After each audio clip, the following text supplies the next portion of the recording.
Hallelujah, praise the Lord. Nimeokoka, Kristo ni Bwana.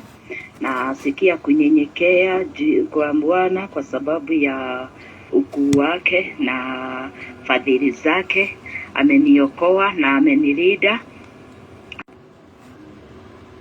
Asubuhi ya leo ninataka tuombe ndio tuweze kusikia neno ambaye Bwana amenipatia.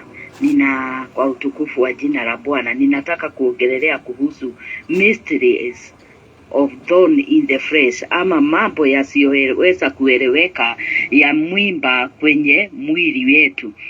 Neno hiyo iko katika kitabu cha 2 Corinthians 12:7-9. Hebu tuombe tusikie neno. Baba, kwa jina la Yesu Kristo, asante kwa nafasi ingine umenipatia niweze kuletea watu wako message hii yako Baba. Oh God, neno lako ni uzima Baba, ni asante ni kwa sababu ya ukuu wako na fadhili zako Baba. Ninataka kufundisha watu wako kuhusu mimba kwenye mwili yetu. Mambo hiyo haieleweki kwa mwanadamu, lakini utatusaidia kuielewa kwa sababu wewe ndiye Bwana Mungu wetu. Ni asante kwa ubali huu, kwa mambo yote unaendelea kutenda, kutufundisha.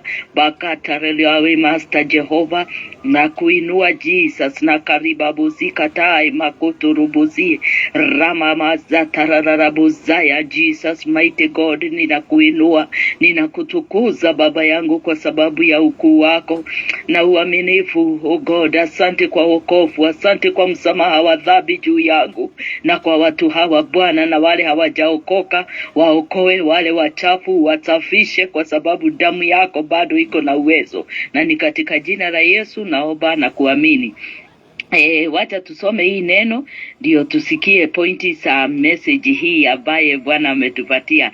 Nimeokoka na Kristo ni Bwana. Neno inaanza kusema hivi: ili kunizuia nisijivune kwa sababu ya ufunuo huu mkuu, nilipewa mwimba katika mwili wangu, mjumbe wa Shetani ili anitese. Kwa habari ya jambo hili nilimusihi Bwana mara 3 aniondolee mwimba huu, lakini aliniambia, neema yangu inakutosha kwa kuwa uweza wangu hukamilika katika udhaifu. Haleluya.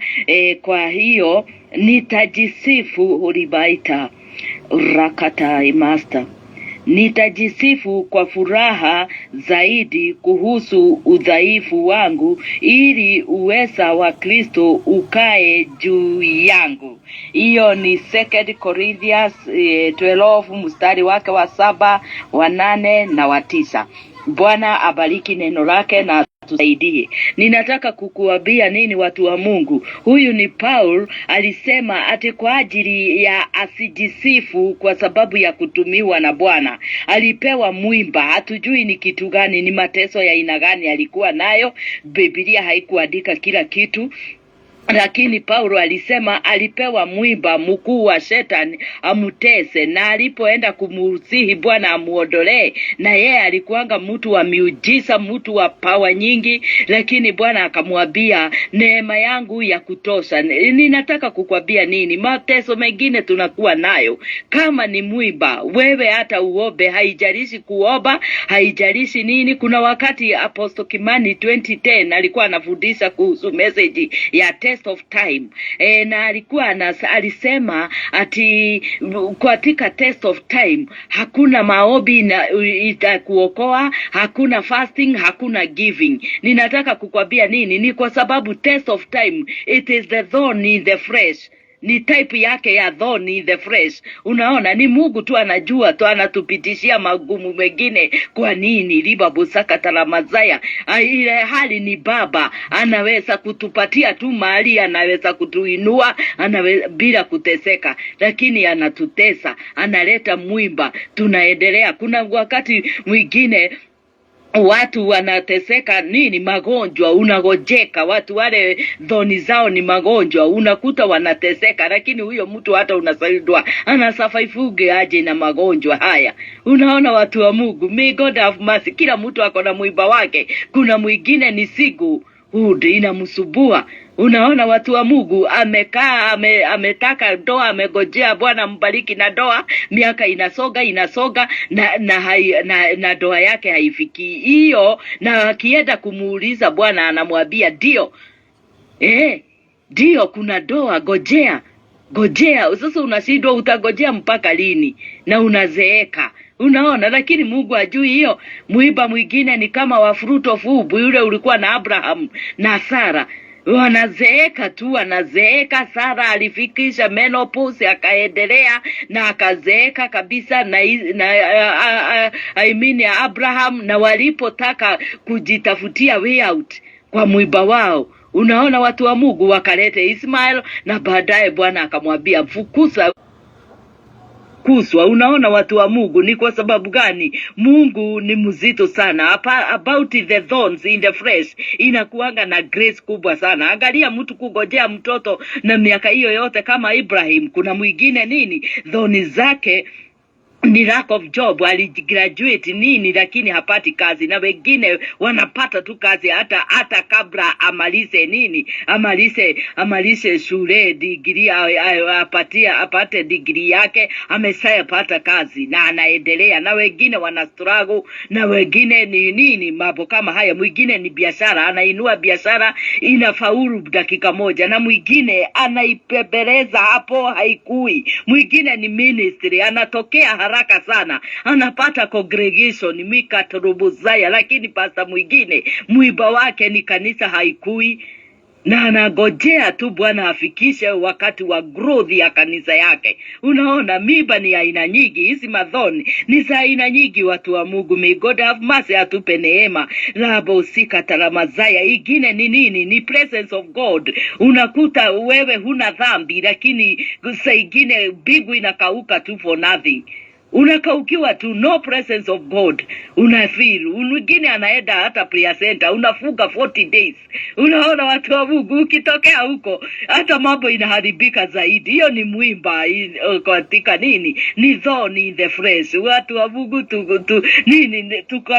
tukasane tushinde hizi mimba. Bwana, hizi madhoni tutaishida kwa sababu Bwana atatusaidia. Mwingine ni revelation, ni pastor ako na washirika na alitubu, amejitakaza, lakini bado revelation hana. Anang'ang'ana, anatafutilia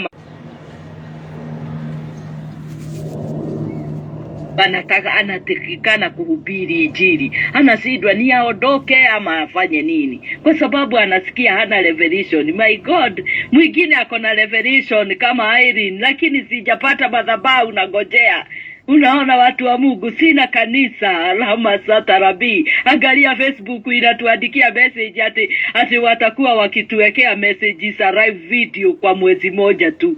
Unaona watu wa Mungu, ndiposa nakwambianga fuatilia neno, hujui kama kesho kutakuwa na WhatsApp, hatujui. Na kwa sababu hatukuanza nayo hata before online ikuje, Yesu alihubiriwa. Sasa hatujui baada ya hizi online tutakuaje, tutakuwa uweze kujua wakati ni thorn in the flesh. Hiyo ni Mungu tu, hata wewe mwenyewe uelewi, hata ni Mungu tu anajua sababu. Haya, hiyo ingine ujue ni Satan, kama ni attack za Satan, kwa sababu thorns in the flesh ni kuvumilia tu, ni kuvumilia zaidi tu ya kuvumilia. Lakini maataki ya Satan, usiombe neema, ni katararabuzaya. Hiyo ni kufukuza na maombi na fasting na nini na kila kitu, na kurebuke the devil, ukijua ni Satan. Unaona watu wa Mungu, haya hiyo ingine ni God saga, ni kusoothe God. Hiyo tunaishida katika kusoothe God watu wa Mungu. Unaona katika John 10:10 inasemaga the devil came to kill, to steal and to destroy. Watu wa Mungu katika kitabu cha 2 Corinthians 2:11 inasemaga nini? Ati tusiwe ignorant to the devil's scheme. Unaona watu wa Mungu, Usiwe ignorant to the devil's devices. Unaona watu wa Mungu, mipango yake tuiharibu, tukae ready kwa hiyo. Lakini thorn in the flesh ni about the sin. Hakuna dhambi umetenda ndio ukapata thorn. Unaona watu wa Mungu, hiyo ni Mungu tu anajua. Lakini mahataki ya Shetani pia, hakuna kitu utataka utafanya. Lakini God's anger, hapo ndio unaonanga Shetani, kwa sababu God anaondoa hate yake. Hapo ndio kusudhi God akurejezee hate. Shetani aache kukuharibu. Taka kujua ni hasira ya Mungu iko juu yako. Unaona watu wa Mungu, ama ni Shetani, uchokozi wa Shetani. Anakuharibu, anakuiba, anakuua. Unaona, anaua. Unaona watu wa Mungu, kwa sababu Shetani ako busy kwa hiyo. Na yeye ako atapishwa judgment. Kwa hivyo diposa yeye hataki kukua mzuri. Na hata bei na mazuri, Shetani hana mazuri hata kidogo. Meikata robo saya. May God anoint us. Unaona watu wa Mungu, tutafanya nini? Ni kuomba, tutaomba anointing. Kwa ajili ya nini? Kwa ajili ya maataki ya Shetani. Usitake kuvumilia mambo ya Shetani haya. Ni hajaribu kukuharibu, hajaribu kukuua. Amemini business. Wakati amekulenga wewe, amemini business. Kama ni kukudestroy, anataka kukudestroy kabisa. Kama ni kuua, akuue. Kama ukae bila chochote. Oh God, my God. Unaona watu wa Mungu, kwa hivyo siri ni kujua mambo hayo. Na tukijua hiyo, tutakuwa na uwezo wa kushinda na hii yote. Thorns itaisha, wakati wake ni Bwana anajua. Unaona watu wa Mungu, ninataka kukwambia nini? Ubroke na uzuie kabisa devil's devices, any manipulation, arrest any spiritual manipulation, uikamate kabisa ndio uweze kushinda watu wa Mungu. Usiseme kila kitu ni Satan, na usiseme kila kitu ni thorns in the flesh. Ati ni Mungu tu, ni Mungu anajua, ni Mungu. Hapana, wewe taka kujua kama ni hasira ya Mungu. Wewe hasira ya Mungu utaishia hapo, na attacks za Satan itaishia hapo. Lakini thorn, hiyo inakujanga ni Mungu anajua. Ni kama ile Job aliletewa thorn in the flesh, akaharibiwa, vitu zake zikaisha. Hiyo haikuwa maataki, ni Satan aliachiliwa. Kama vile nini huyo aliachiliwa kwa Paulo. Unaona, Paulo alipata hiyo thorn ndio asije akajivuna. Unaona, naye Mungu kwa sababu ni yeye alituumba, ni yeye anajua ni kwa nini anatupitishia mambo kama hayo ndio atuhambo. Katika Deuteronomy neno inasema ati nilimupitishia jangwa ili kuweza kumunyenyekesha. Wana wa Israeli walipitishwa jangwa ndio waweze kunyenyekezwa, na hata saa hii tunapitia jangwa na Bwana ndio tunyenyekezwe. Na ndio hiyo thorn in the flesh ni jangwa ya Bwana. Unaona watu wa Mungu, ni test of time, kama hiyo Apostle Kimani alikuwa anafundisha. It is nini about the test of time. Unaona, hakuna kitu utasema, ni neema tu ya Bwana inakutosha. Wewe unakaa bila kazi, kama vile tunaitikaga mwito. Kabla tufanye nini, tufikie mambo ya kuwa na katika ministry. Yani unapata pesa, Bwana anakupatia partner, ama anakuruhusu uwe na ministry na establish a business ile itazuilia wewe kumtumikia Bwana. Unaona watu wa Mungu, kitabu ifike hapo, kila mchungaji wa kuitwa na Mungu kabla apate pesa kwa njia yote ile Bwana anataka apate pesa nayo, tunatesekaga sana watu wa Mungu. Kabla Bwana afikishe hape ila akupee watu wasimame na wewe na fedha. Unaona watu wa Mungu, riba busaka taramazaya,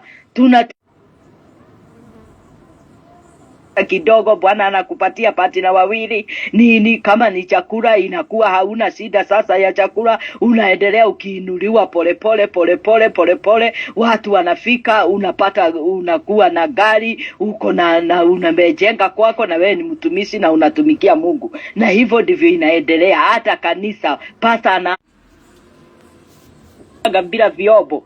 Ni vile ninaaminia Mungu vyombo sasa kwa ajili ya kazi yake. Unaona, ndio niweze kukuwa na material nyingi za kuweza instrument na material kwa ajili ya kazi ya Bwana, kurekodi hizi message nini, mambo kama hayo watu wa Mungu. May God have mercy. Rimba bosaka taramazaya, tuobeane na tusaidiane. Unaona watu wa Mungu, thorn in the flesh. Taka kujua mwingine ni ndoa yake anataka itakasike, mwingine ni watoto wake wamekuwa dhaifu, unaona anataka wasimame. Unaona watu wa Mungu, mambo ni mengi sana. Thorn in the flesh ni aina nyingi sana, lakini tusifumilie shetani. Shetani usimuvumilia hata kidogo, na God's anger usigoje ingine. Ni kusudhi God kabisa kabisa, wakati unajua ni God's anger iko juu yako. Uchungu wowote ni wa mambo hao matatu, ni thorn in the flesh, hiyo ni Mungu anajua mwenyewe. Haya, ama God's anger ama Satan attack, sasa yote hatuishughulikii the same.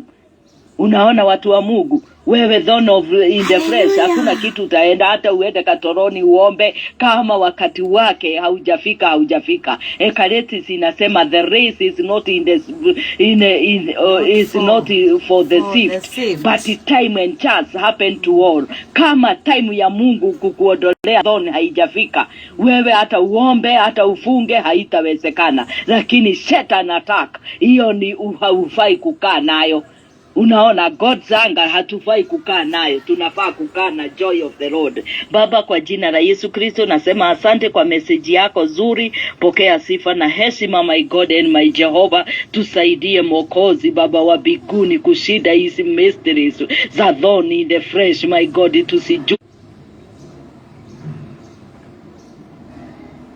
Tusifumilie Shetani. Yani wewe unatutesti Baba, na kataa rima sakataramazaya, tubatise na moto na utulinde Baba yangu wa mbinguni kutokana na maataki ya Shetani, nazo thorn in the flesh. Utupe neema kuu Baba yetu wa mbinguni tuweze kushinda, ni kwa sababu wewe ni muamini. Thorn in the flesh lazima utatuinua Baba. Ni asante, ni kwa sababu ya message hii. Naombea watu hawa Baba, thorn in the flesh ukawanepe neema zaidi, na wale ni maataki ya Shetani ni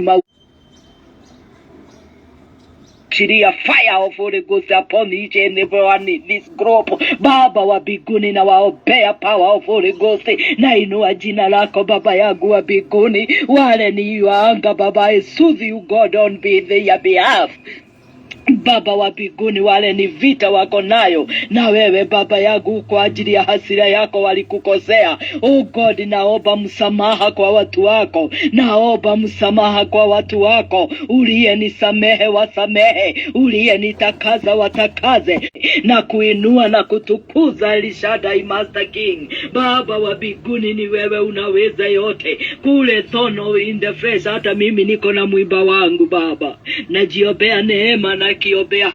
Yes Lord, tusaidie Bwana. Oh God, hata mimi niko na mwiba wangu, kila mtu ako na mwiba wake Bwana wa mbinguni. Tusaidie Master. Ribabozika taribabu ya kararara mazika tararabozaya. Tuhurumie Baba wa mbinguni, tukaweze kushida hizi thorn, tukawe na neema kuu, my God and my Jehovah. Ribabu ya kararara mazaya Baba, utuhurumie. Wewe ni Baba yetu, utusaidie. Wewe ni mfalme.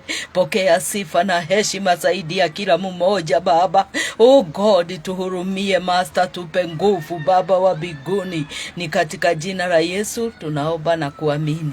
Nataka kukwambia nini watu wa Mungu tukimaliza? Katika kitabu cha Corinthians neno linasema hakuna jaribu imekupata isiyokuwa ni ile common to the man, ni ile tu ya kawaida. Kwa hivyo hizi thorn, kama ni thorn, wewe usiwe na wasiwasi. Kile nitakusihi na kile nitakwambia kulingana na neno, kama maisha matakatifu, ndio wakati wa thorn wewe wakati wa Satan, maataki ya Satan hayatakuweza. Satan atakumaliza, ama God's anger itakumaliza. Lakini wewe kama ni thorn, Bwana ni mwaminifu, hata kubali ujaribiwe kiwango hautaweza.